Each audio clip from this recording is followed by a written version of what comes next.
நேயர்களுக்கு வணக்கம். இன்றைய இரவு நேர பிரதான செய்திகள். முதலில் தலைப்புச் செய்திகள்.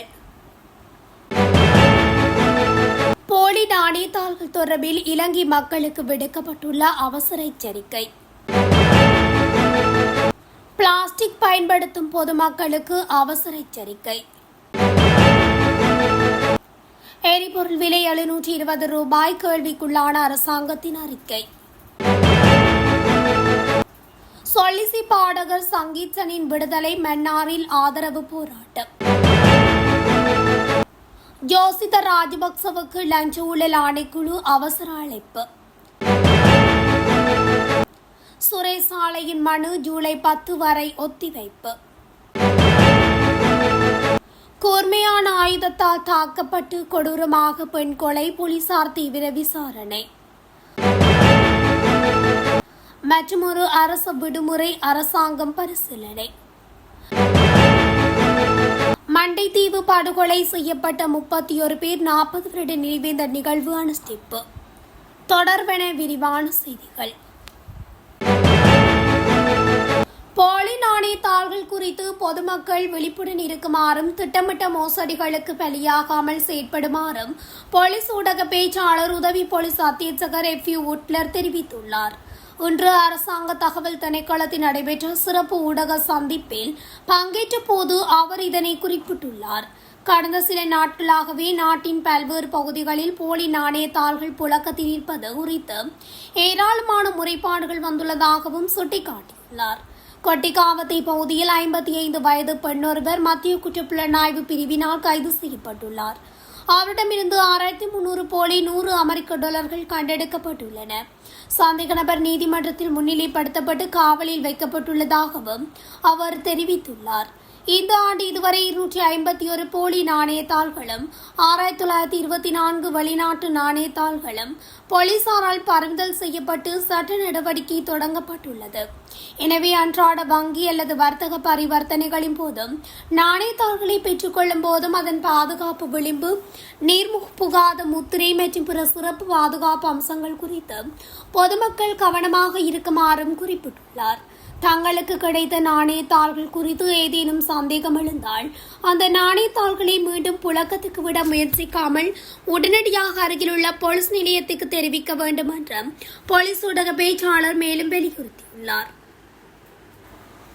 உணவு தயாரிப்பின் போதும் உட்கொள்ளும் போதும் தர நிர்ணயம் இல்லாத பிளாஸ்டிக் உபகரணங்களை பயன்படுத்துவதால் மாரடைப்பு, புற்றுநோய் மற்றும் ஹார்மோன் சமநிலையின்மை உள்ளிட்ட பல சுகாதார பிரச்சினைகள் ஏற்படும் அபாயம் உள்ளது என்று சுகாதார அமைச்சர், சுற்றுச்சூழல், தொழில்சார் மற்றும் உணவு பாதுகாப்பு பணிப்பாளர் வைத்தியர் சாந்தனி விதான எச்சரித்துள்ளார்.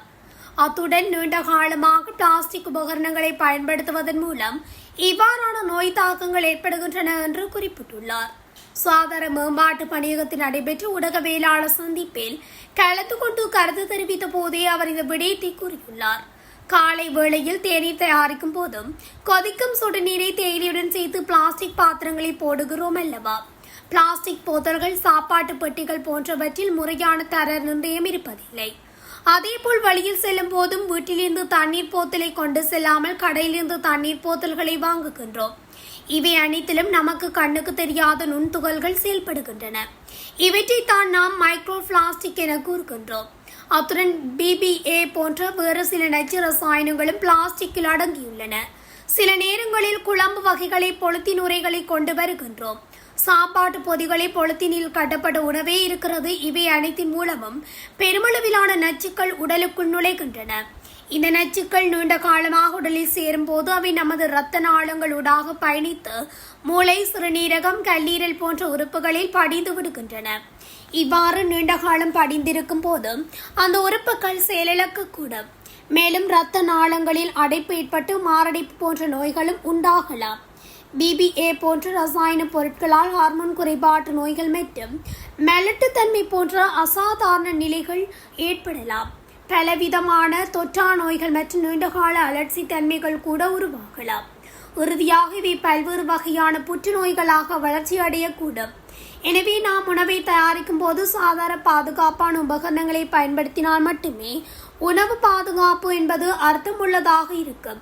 சமையலின் போது மண்பாண்டங்கள், உலோகம், கண்ணாடி மற்றும் செராமிக் பாத்திரங்களை நாம் பயன்படுத்த முடியும் என தெரிவித்துள்ளார். உலக சந்தையில் நிலவும் விலைகளை விட கணிசமாக குறைந்த விலையில் இந்த நாட்டு மக்களுக்கு எரிபொருள் வழங்கப்படும் என்று அரசாங்க கட்சிகள் வெளியிட்டுள்ள அறிக்கைகள் குறித்து சமீப காலமாக பெரும் விவாதம் நடைபெற்று வருகிறது. சுமார் 720 விலையுள்ள ஒரு லிட்டர் எரிபொருள் 433 என்ற ரூபாய் சலுகை விலையில் வழங்கப்படும் என்று அதிகாரிகள் வாதிட்டாலும் மக்கள் போராட்ட கூட்டணியின் தேசிய உள்ளிட்ட விமர்சகர்கள் இந்த அறிக்கைகளின் உண்மைத்தன்மையை கேள்விக்குள்ளாக்கி வருகின்றனர். 2026 ஏப்ரல் மாதத்துக்காக இலங்கை பெட்ரோலிய கூட்டுத்தாபனம் வெளியிட்ட அதிகாரப்பூர்வ தரவுகளை ஆய்வு செய்ததில் துறைமுகத்தில் ஒரு லிட்டர் 92 ஆக்டேன் பெட்ரோலை இறக்குவதற்கான செலவு 274 ரூபாவாக பதிவு செய்யப்பட்டுள்ளது தெரியவந்துள்ளது.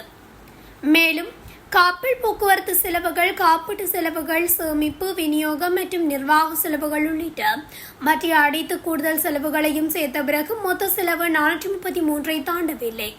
இந்த அடிப்படையில் அரசாங்கம் ஒரு லிட்டர் எரிபொருளி உண்மையான மதிப்பை 720 ரூபாய் என குறிப்பிடுகிறது என்பது ஒரு தீவிரமான பிரச்சனையாகும் என்றும் குறிப்பிடப்பட்டுள்ளது. பயங்கரவாத தடை சட்டத்திற்கு எதிராகவும் கைது செய்யப்பட்டுள்ள சொலிசி பாடகர் சங்கீதனை விடுதலை செய்ய கோரியும் இலங்கை தமிழரசு கட்சியின் மன்னார் கிளை ஏற்பாடு செய்த போராட்டம் வியாழக்கிழமை இன்று காலை 10 மணியளவில் மன்னார் அரசு விருந்து திரைப்படத்துக்கு முன்பு இடம்பெற்றது. குறித்த போராட்டத்துக்கு ஆதரவு தெரிவித்து பொது அமைப்புகள், சிவில் அமைப்புகள், மன்னார் பிரஜைகள் குழு, மன்னார் மாவட்ட காணாமலாக்கப்பட்ட உறவுகளை சங்கத்தினர், அரசியல் பிரதிநிதிகள், பெண்கள் அமைப்புகள் உள்ளடங்கலாக நூற்றுக்கணக்கானவர்கள் கலந்து கொண்டனர். பயங்கரவாத தடை சட்டத்தின் கீழ் இளைஞர்கள் கைது செய்யும் நடவடிக்கை முன்னெடுக்கப்பட்டு வருகிறது. அதன் ஒரு கட்டமாக சொலிசி பாடகர் சங்கீதன் கைது செய்யப்பட்டு சிறை வைக்கப்பட்டுள்ளார். கைது செய்யப்பட்ட இளைஞனுக்கு நீதி வேண்டியும் பயங்கரவாத தடை சட்டத்தை இந்த நாட்டிலே இல்லாது செய்ய வேண்டும் என்ற கோரிக்கை முன்வைத்து குறித்த போராட்டம் முன்னெடுக்கப்பட்டது. குறிப்பாக இந்த நாட்டில் அமலில் உள்ள பயங்கரவாத தடை சட்டம் ரத்து செய்யப்பட வேண்டும். கைது செய்யப்பட்ட பாடகர் சங்கீத் உட்பட பயங்கரவாத தடை சட்டத்தின் கீழ் கைது செய்யப்பட்டு நீண்ட காலமாக சிறையில் உள்ள அனைவரும் விடுதலை செய்யப்பட வேண்டும். இதற்கு ஜனாதிபதி துரித நடவடிக்கைகளை மேற்கொள்ள வேண்டும் என போராட்டத்தில் ஈடுபட்டவர்கள் கோரிக்கை விடுத்தனர். போராட்டத்தில் ஈடுபட்டவர்கள் அமைதியான முறையில் பதாகைகளை ஏந்தியவாறு ஈடுபட்ட நிலையில் திடீரென குறித்த பகுதிக்கு வருகை தந்த மன்னார் காவல்துறை பதாகையொன்றில் எழுதப்பட்ட வசனம் ஒன்று குறித்து சிறிது நேரம் விசாரணை மேற்கொண்டனர். குறிப்பாக குறித்த பதாதையில் அரசியல் பயங்கரவாத தடை சட்டத்தை நீக்கு என எழுதப்பட்ட குறித்த வசனத்தை தவறான முறையில் விளங்கிக் கொண்டமையினால் குறித்த நிலை ஏற்பட்டது. பின்னர் குறித்த பதாதையில் தமிழில் எழுதப்பட்ட வசனம் சிங்கள மொழியில் வாசித்து காட்டப்பட்ட நிலையில் காவல்துறை அவ்விடத்தில் இருந்து சென்றுள்ளனர்.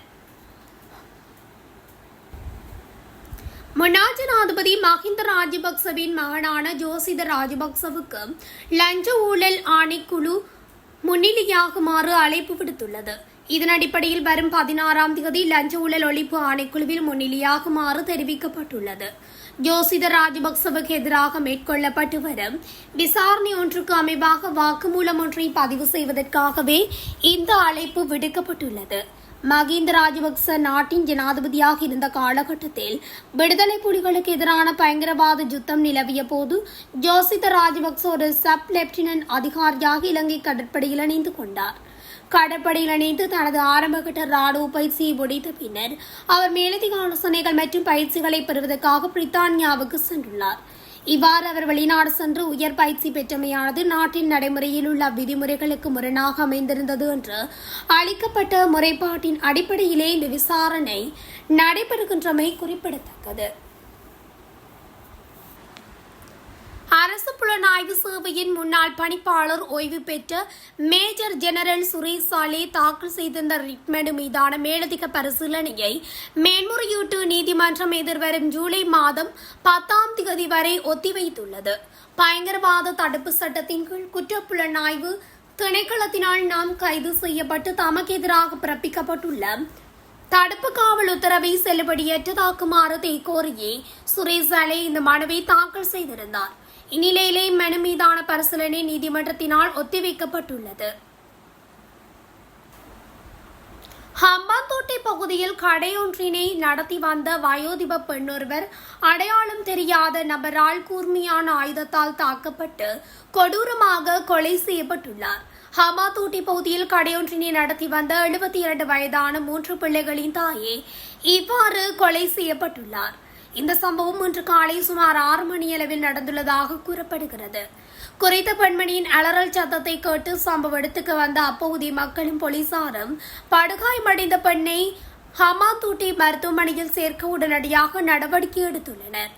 இருப்பினும் மருத்துவமனையில் அனுமதிக்கப்பட்ட பிறகு அவர் உயிரிழந்ததாக போலீசார் தெரிவிக்கின்றனர். இந்த தாக்குதல் நடந்த நேரத்தில் கடைக்கு பின்னால் வாடகைக்கு தங்கியிருந்த ஒரு தனியார் நிறுவன ஊழியர் கடைக்குள் இருந்து வந்த அலறல் சத்தத்தை கேட்டு உள்ளே சென்றபோது கடைக்குள் இருந்து ஒருவர் ஓடிச் செல்வதை அவதானித்ததாக குறிப்பிட்டுள்ளார். சம்பவம் தொடர்பில் ஹம்பாந்தோட்டை துறைமுக போலீஸ் நிலையத்தைச் சேர்ந்த அதிகாரிகள் குழு ஒன்று ஏற்கனவே விசாரணையை தொடங்கியுள்ளது.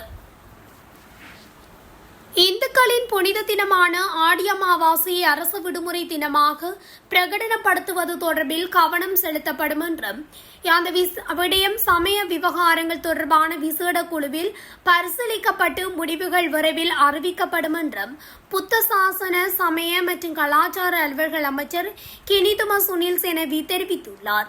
இந்துக்களின் புனித தினமான ஆடி அமாவாசையை அரசு பொது விடுமுறை நாளாக பிரகடனப்படுத்துமாறு பென்னி மாவட்ட உறுப்பினர் துரைராசா ரவிகரன் நாடாளுமன்ற குழு அறையில் நடைபெற்ற புத்த சாசன சமய மற்றும் கலாச்சார அலுவல்கள் தொடர்பான அமைச்சின் ஆலோசனைக்குழு கூட்டத்தின் போது முன்வைத்த கோரிக்கைக்கு அமைச்சர் இவ்வாறு பதிலளித்துள்ளார். கூட்டத்தில் நாடாளுமன்ற உறுப்பினர் ரவிகரன் மேலும் தெரிவிக்கையில் ஆடி அமாவாசை என்பது இந்துக்களின் புனித நாளாகும். இந்நாளில் இந்துக்கள் தமது முன்னோர்களுக்காக, குறிப்பாக இறந்த தந்தையர்களுக்காக விரதம் இருந்து திதி மற்றும் தர்ப்பணம் கொடுத்து தமது பிதிர்க்கடன்களை நிறைவேற்றி ஆசி பெறுகின்றனர். அந்த வகையில் நாட்டில் ஆங்கிலேயர்களின் ஆட்சி காலத்தில் இந்துக்களின் புனித நாளான ஆடி அமாவாசை தினத்துக்கு பொது விடுமுறை வழங்கப்பட்டிருந்தது. அதற்கான ஆதாரங்களும் என்னிடம் உள்ளன. எனினும் இந்த நாட்டில் ஆங்கிலேயரின் ஆட்சி காலம் முடிவுக்கு வந்த பின்னர் இந்த புனித தினத்துக்கு பொதுமுறை விடுமுறை வழங்கப்படுவதில்லை. மாதந்தோறும் பௌர்ணமிக்கு விடுமுறை வழங்கும் அரசு வருடத்தில் ஒரு நாள் வருகின்ற ஆடி அமாவாசைக்கு பொது விடுமுறை வழங்க நடவடிக்கை எடுக்க வேண்டும். இந்துக்கள் தமது புனித நாளில் இடர்பாடுகளின்றி நிம்மதியாக வழிபாடுகளை மேற்கொள்வதற்காக இதனை பொது விடுமுறை நாளாக அரசு பிரகடனப்படுத்த வேண்டும் என வலியுறுத்தினார். மண்டைத்தீவு படுகொலையின் 40வது ஆண்டு நினைவு தினம் நேற்று குருநகர் பகுதியில் அனுஷ்டிக்கப்பட்டுள்ளது. இந்நிகழ்வில் குருநகர் பகுதியில் அமைக்கப்பட்டுள்ள நினைவு தூவியில் குருநகர் மக்கள் அஞ்சலி செலுத்தியுள்ளனர். குருநகர் ஆலய பங்கு தந்தை திருப்பலி ஒப்புக் கொடுக்கப்பட்டு மெழுகுவர்த்தி தீபமேற்றி மலர் தூவி மக்கள் அஞ்சலி செலுத்தியுள்ளனர். கடந்த 1986ஆம் ஆண்டு ஜூன் மாதம் 10ஆம் தேதி குருநகர் பகுதியிலிருந்து ஒரு படகில் 31 கடத்தொழிலாளர்கள் கரைவலை மீன்பிடிப்புக்காக மண்டத்தீவுக்கு சென்றிருந்தனர். இதன்போது அங்கு நின்ற கடற்படையினர் கடத்தொழிலாளர்கள் மீது துப்பாக்கி பிரயோகம் மேற்கொண்டும் வாளால் வெட்டியும் 31 பேர் படுகொலை செய்துள்ளனர். உயிரிழந்த 31 பேரில் ஒரே குடும்பத்தைச் சேர்ந்த உறவினர்களே படுகொலை செய்யப்பட்டிருந்தனர். அவர்கள் படுகொலை செய்யப்பட்டு நேற்றுடன் 40 ஆண்டுகள் நிறைவு பெற்றுள்ள நிலையில் உறவுகள் கண்ணீர் மல்க அஞ்சலி செலுத்தியுள்ளனர். இத்துடன் தமிழொலியின் இன்று இரவு நேர பிரதான செய்திகள் நிறைவடைகின்றன. தொடர்ச்சியாக செய்திகளை அறிந்து கொள்ள தமிழொலி ஊடகத்துடன் இணைந்திருங்கள். நன்றி, வணக்கம்.